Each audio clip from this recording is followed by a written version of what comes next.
রুই পোস্ত বানানোর জন্য প্রথমেই কড়াইতে সর্ষের তেল দিয়ে দিলাম।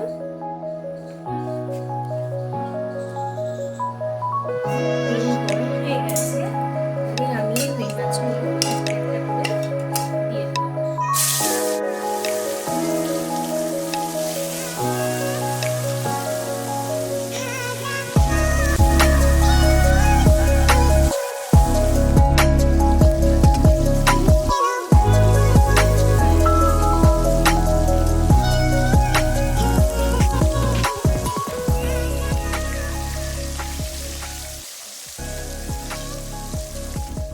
আমরা নিচ্ছি হাফ ইঞ্চি সমান আদা, 3টে কাঁচা লঙ্কা।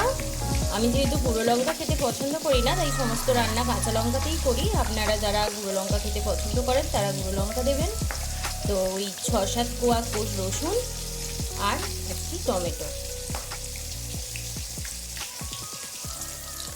মাছগুলো ভাজা হয়ে গেছে, খুব বেশি লাল করে ভাজবো না।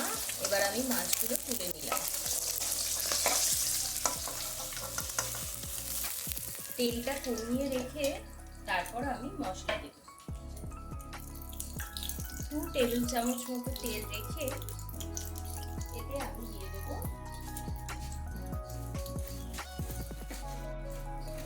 একটি শুকনো লঙ্কা,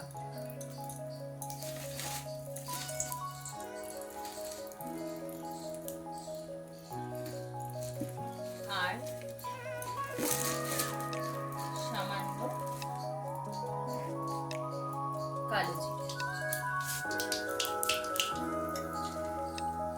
এবার আমি দিয়ে দেবো কেটে রাখা পেঁয়াজ।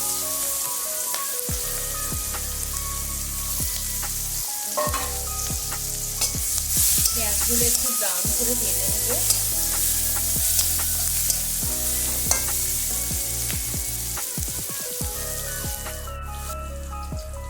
পেঁয়াজগুলো এবার ভাজা ভাজা হয়ে এসেছে, তো এতে আমি দিয়ে দেব সেই আদা, রসুন, কাঁচা লঙ্কা আর টমেটোর পেস্ট।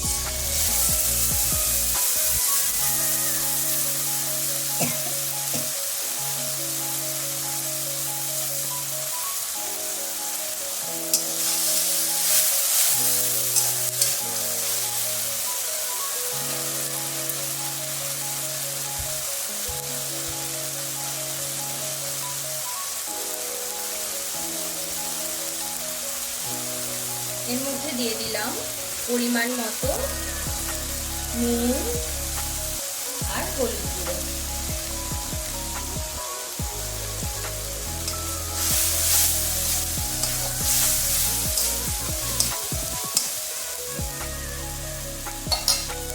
যতক্ষণ মশলাটা কষছে ততক্ষণ আমরা পোস্ত আর মগজদানা দিয়ে একটা পেস্ট বানিয়ে নিচ্ছি। মশলাটা আমার কষা হয়ে এসেছে, দেখতেই পাচ্ছ তেল ছেড়ে দিয়েছে।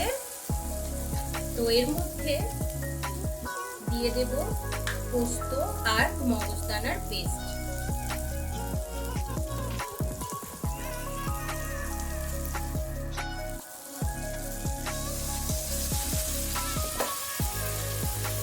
এটা দিয়েও ভালো করে মশলাটা আরো একটু কষে নেব যতক্ষণ না তেল ছেড়ে দিচ্ছে।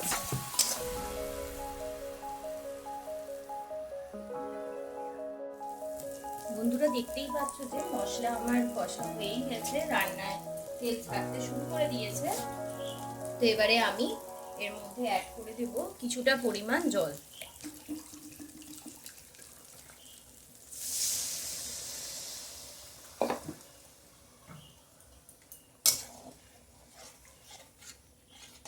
জলটা একটু ফুটে গেলে এতে আমি মাছগুলো অ্যাড করে দেব।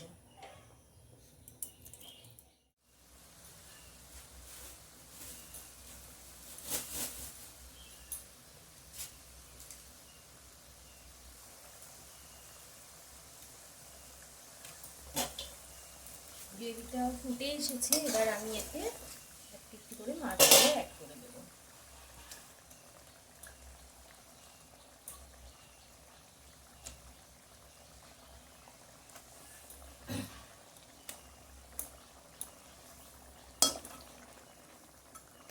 মাছের সাথে গ্রেভিটা আরও কিছুটা সময় নিয়ে একটু ফুটিয়ে নেব।